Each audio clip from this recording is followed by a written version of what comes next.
Welcome to Jane Agency. Ang topic natin for today's video ay paano mag-withdraw sa Bolo app.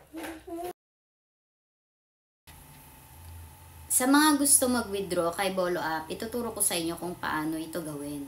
Bago ka mag-withdraw, kailangan meron ka munang 100,000 diamonds. Yun yung minimum na cash out natin.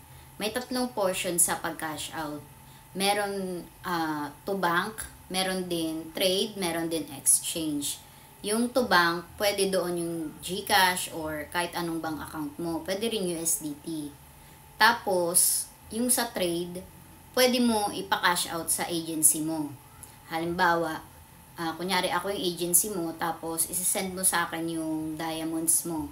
100,000 diamonds. Tapos, $10 yung katumbas niya. Tapos, isisend ko sa GCash mo yung sahod mo. Tapos, mapupunta sa akin yung diamonds mo.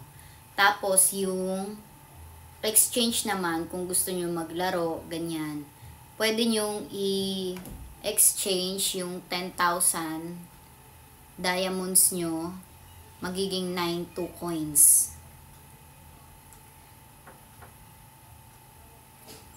Tapos, meron tayong charge fee dito. 2% diamond fee. Halimbawa, nag-send kayo sa agent nyo ng 100,000 diamonds. Ang mapupunta sa kanila, 98,000 diamonds. Tapos, papasok ito naman pag sa GCash kayo nag-cash out or sa USDT. 2 days nasa account nyo na yon. I-check nyo dito sa diamond. I-check nyo dito sa history. Tapos, sa ngayon, wala silang binibigay na receipt. Ang lalabas lang dyan, succeed. Kaya pag may mga transactions kayo, kung magpapakash out kayo sa agency nyo, kailangan alam muna ng agency nyo na magka-cash out kayo.